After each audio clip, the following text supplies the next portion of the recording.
My parents had me, 16-year-old female, and my sister, 14-year-old female.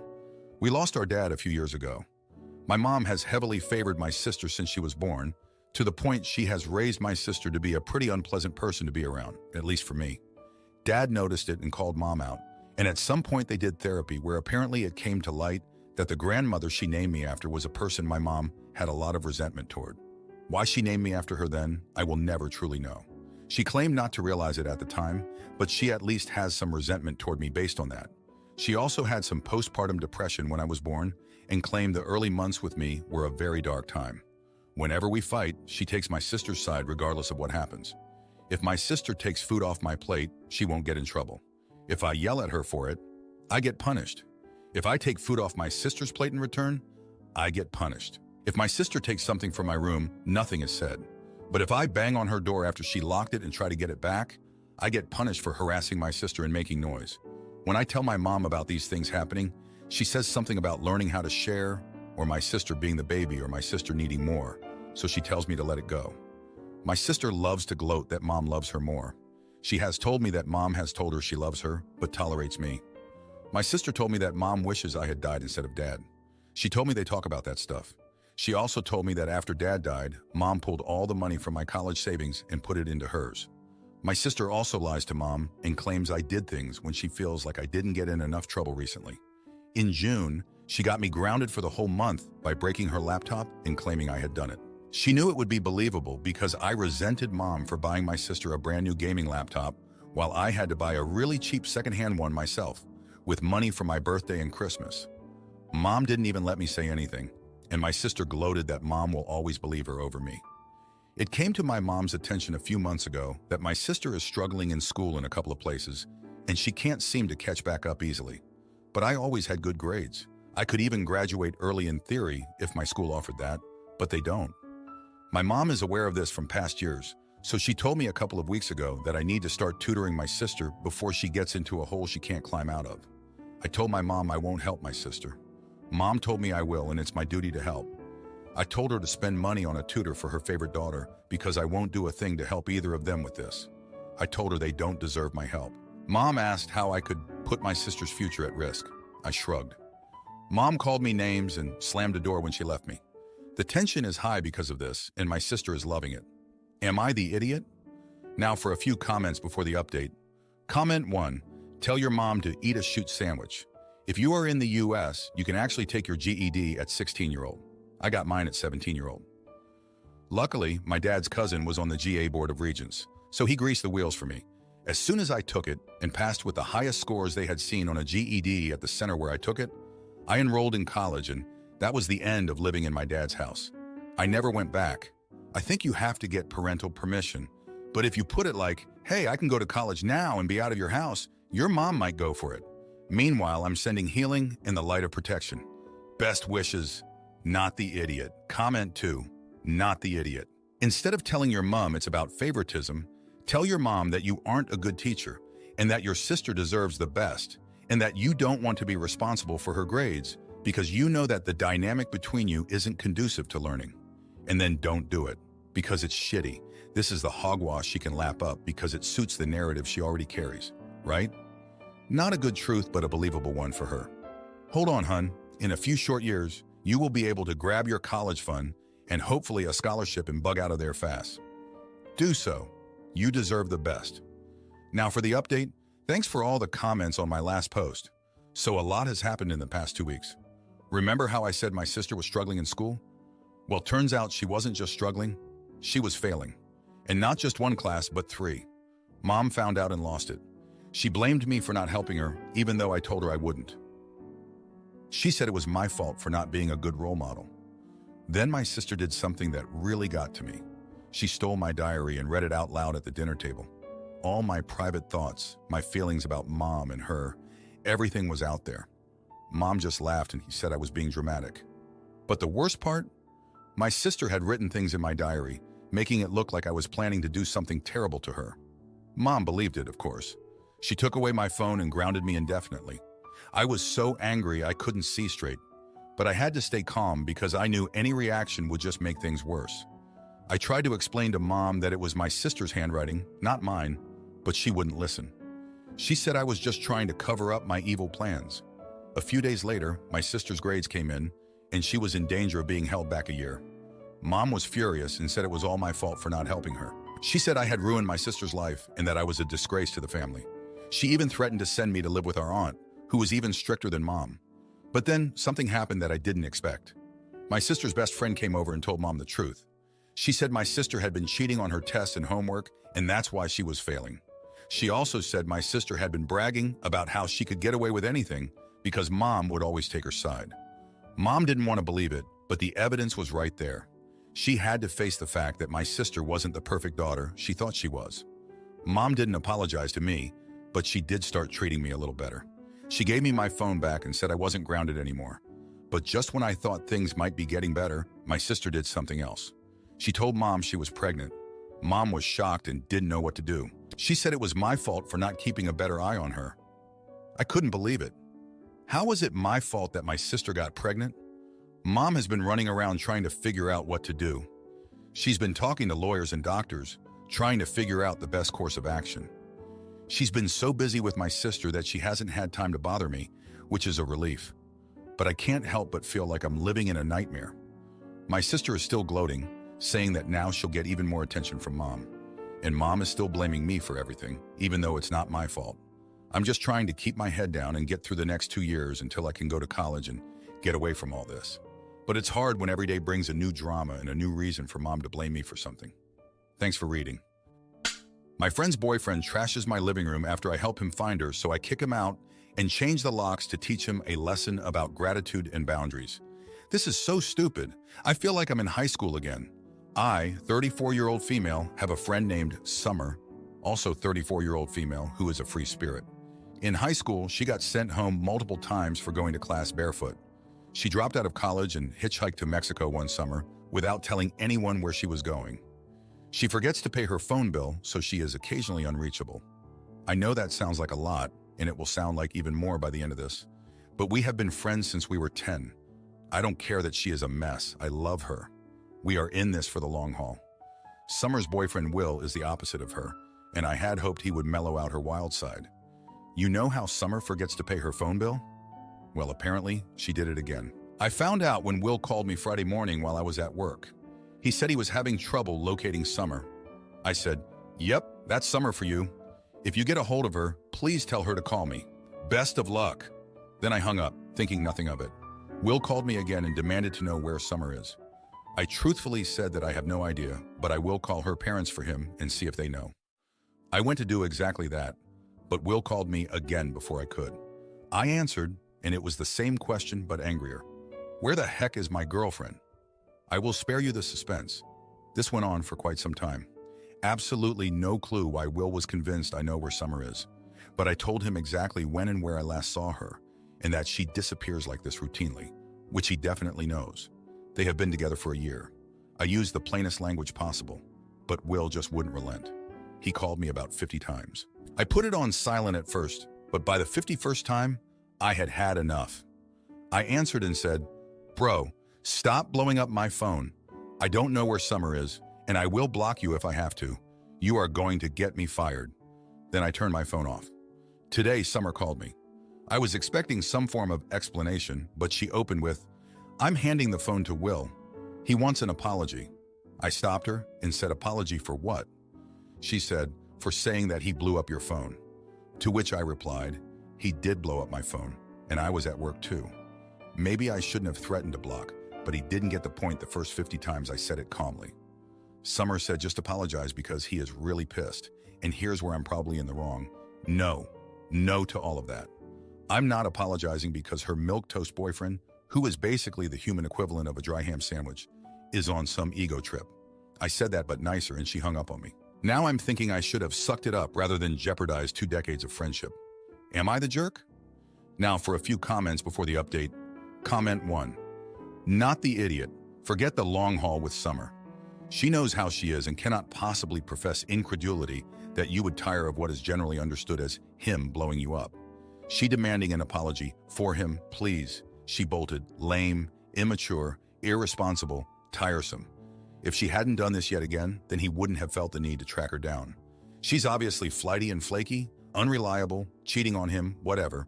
Why would you in any fashion deal with someone so self-centered? Comment 2. Not the idiot, but he's not a dry ham sandwich. Dry ham sandwiches are unpleasant but harmless. Someone who calls you literally 50 times is not harmless. There's something wrong with him. To protect your sanity, your job, and your well-being, keep your distance from this relationship while it's happening. Be prepared to pick up the pieces when they break up. Now, for the update. Thanks for sticking around for this mess. So, after Summer hung up on me, I thought that was the end of it. But no, life had more in store. The next day, I got a call from Summer's mom. She was in tears, saying Summer and Will had a huge fight and Summer had taken off again. This time, she left a note saying she needed space and wouldn't be contacting anyone for a while. Her mom was worried sick, and guess who she thought could find her? Me, of course. I felt a knot in my stomach. I should have seen this coming. Summer's always been like a hurricane, leaving chaos in her wake, and I'm the one who gets to clean up. I promised her mom I'd do my best to find her. I started calling around, asking friends if they'd seen her, checking places she might go to clear her head. Nothing. Then in a twist I didn't see coming, Will showed up at my doorstep. He looked like a wreck, eyes red, hair a mess. He apologized for blowing up my phone and begged me to help him find Summer. He said he couldn't live without her. I wanted to slam the door in his face for all the trouble he'd caused, but I saw something in his eyes that made me pause. Desperation. I let him in, against my better judgment. We sat at my kitchen table and he spilled everything. The fight they had was about money. Summer had taken a chunk out of their savings for some spiritual retreat without telling him. He felt betrayed and they argued. He admitted he might have overreacted, but he was worried about their future. I listened, feeling a mix of anger and pity. I told him I'd help, but only because I wanted to make sure Summer was safe. We spent the whole day searching, calling, and driving around. As the sun set, we got a tip from one of Summer's friends that she might be at this secluded beach she loved. We found her there, staring out at the ocean. The reunion was complicated. There were tears, apologies, and a lot of silence. Summer said she needed time to think, and Will agreed to give her space. They went their separate ways that evening, and I was left feeling like I'd just watched a bad soap opera unfold in real life. But here's where I made my big mistake. In a moment of weakness, I told Will he could crash on my couch until things settled down. I don't know why I did it. Maybe I felt responsible, or maybe I was just too tired to argue. It was a decision I'd come to regret. The next day, I woke up to find my living room trashed. Will, in a drunken stupor, had gone through my liquor cabinet and made a mess of my place. He was passed out on the couch, surrounded by broken glass and spilled drinks. I was furious. I should have thrown him out right then and there, but instead, I cleaned up the mess while he slept off his hangover. When he finally woke up, he had the nerve to ask for breakfast. I wanted to scream at him, but I didn't. I made him coffee and told him he needed to leave. He apologized, looking pathetic, and I felt a pang of something. Pity maybe, or just exhaustion. I told him we all make mistakes and that he should focus on fixing things with Summer. He left and I was alone with my thoughts. I felt weak for letting him off the hook, for not standing up for myself. But then I realized that maybe this was the wake-up call Will needed. Maybe, in some twisted way, this whole ordeal would help him grow up. As for me, I was done being the middleman in their drama. I called Summer later that day, told her what happened, and made it clear I was stepping back. She understood, or at least she said she did. We ended the call on an okay note, but things felt different. I guess that's just how it goes sometimes. Thanks for hearing me out. My wife fires our babysitter for saving our son and tries to sabotage my job, so I expose the family conspiracy and make them all apologize publicly. Hello, Reddit. I have just downloaded Reddit because my niece said I should post this story to the Am I the Idiot board, so here I am. I am not very good with technology, so forgive me, but I'll probably be messing this whole post up. So basically, here's what happened. My wife and I hired our babysitter, who we've been going to for years. We have 2 sons and a daughter, and we've been hiring her since my oldest son was a baby, though it was mostly her mom looking after the baby while she was helping, so we gave her a couple of dollars for that. She is now 16 years old and can look after the kids all on her own, and my oldest 2 love her. My youngest is only 7 months old, so I'm not sure he really gets it yet, but he seems relatively happy when he's with her. This Friday, my kids' daycare has been closed for renovations, and Daisy, our babysitter, has kindly offered to take care of them after school from 3:30 to 6 p.m. I get home from work at 6, and my wife gets home at 6:30. However, I got home early from work at 5:30. When I got home, I found my wife yelling at Daisy while Daisy was just sobbing and apologizing. I asked my wife what was going on, and all she did was just start yelling that Daisy had cost us a bunch of money. My first thought was that she'd broken something, but my wife wasn't telling me what it was. She told Daisy she wouldn't be paying her for her time and to get the FCK out of our house and never come back or she'd call the police. Daisy then ran out crying, and I left my wife to calm down while I comforted my kids. They were all crying in a different room while my wife yelled at Daisy. When everything had calmed down, I got the full story from my wife. So here's what happened. My mother had been looking after the kids until 3:30 while we were at work. This was Daisy's first time looking after my youngest son, though we knew we could trust her with the babies since she looked after my daughter alone when she was a baby. Something important that you should know is that my youngest son has breath-holding episodes, which occur when he gets frustrated or is in pain, and he will just hold his breath. To stop them, you just have to blow on the baby, or they will just snap out of it on their own. They're completely normal and relatively safe in babies. However, the episodes can sometimes cause passing out and blueness, and it's normal. He usually wakes up within a few seconds. To cut a long story short, my mom forgot to tell Daisy what to do if that happens, and when my son passed out, Daisy panicked and called 911, and then my wife. My wife is now angry that Daisy called 911 for nothing, and has now wasted our money on an ambulance ride. My wife and I are now arguing because I think Daisy did the right thing, but my wife doesn't. Yesterday, we got into a heated argument. We both said some hurtful stuff, and she is now staying with her mother for a few days while she thinks over my priorities in the relationship. Am I the idiot? Now for a few comments before the update. Comment 1, not the idiot. My mom forgot to tell Daisy what to do if that happens. And when my son passed out, Daisy panicked and called 911. Of course she'd do that. She totally did the right thing. She then called your wife, also the right thing. Your wife shouted, swore at, and made a 16-year-old kid cry who would have already had a bad scare about your son. That's just not okay on any level. Daisy needs to be paid for her time, and your wife needs to apologize to her. Why she's entrenching her position now she knows Daisy didn't even know your son did? That is really puzzling. Sounds like you've lost a good sitter too. Comment 2, OMG, your wife is completely out of line. I was a licensed childcare provider and a developmental specialist with degrees in education, 25 years of experience, and a mother myself, and I would have called the EMTs right away. As a parent, the last thing I want is a 16-year-old non-medical professional to decide if my blue-faced child is going to be okay or not. Did the babysitter even know about the problem before she agreed to care? You really did the babysitter wrong, in my opinion. She's going to be hesitant to babysit for anyone, I'll bet. Not the idiot now for the update. Thanks for all the comments on my last post. Things have escalated since then. After my wife stormed off to her mother's, I thought I'd have some peace to sort things out. But life had other plans. The next day, I got a call from my boss saying there had been a complaint about me leaving work early. Turns out, my wife had called my workplace in a fit of rage, claiming it was unprofessional of me to sneak out early. She'd never done anything like this before, and it felt like a punch in the gut. My boss, knowing my work ethic, let it slide. But the warning was clear. No more early departures. I was fuming but held it in. I didn't want to make things worse, especially with my wife already at her mother's. I decided to focus on the kids, who were still shaken up by the whole Daisy incident. But then the hospital bill for the ambulance arrived, and it was more than we could afford. My wife called, and instead of discussing it, she blamed me for not backing her up with Daisy, saying this was all my fault. I couldn't believe it. I was being walked all over and I did nothing, just apologized and said we'd figure it out. The next day, my mother-in-law showed up unannounced.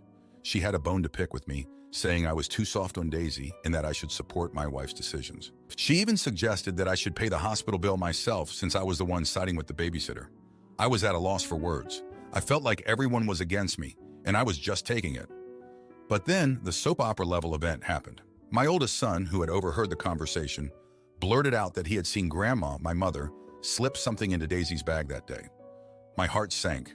I confronted my mother, and after some pressing, she admitted she had planted her expensive bracelet in Daisy's bag, hoping to teach her a lesson about responsibility. She thought Daisy would find it and return it, proving her trustworthiness. Instead, it had backfired spectacularly. I was livid. My own mother had set this chaos in motion. I told her she needed to come clean to my wife and Daisy. She reluctantly agreed. When my wife heard the truth, she was in shock. She realized her mistake and how her actions had hurt Daisy, who was innocent all along.